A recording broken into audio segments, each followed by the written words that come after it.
प्रसार करीन।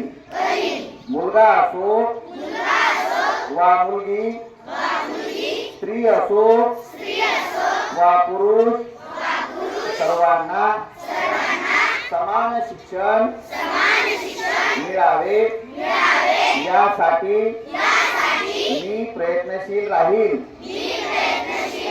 महाराष्ट्र राज्याचे 100% साक्षरतेचे ध्येय गाठण्यासाठी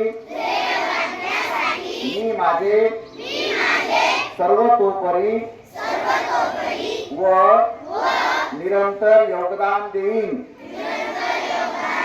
मी स्वतः शिकेन आणि इतरांना शिकण्यास मदत करेन, ज्यामुळे समाज प्रगती करू शकेल। जय हिंद।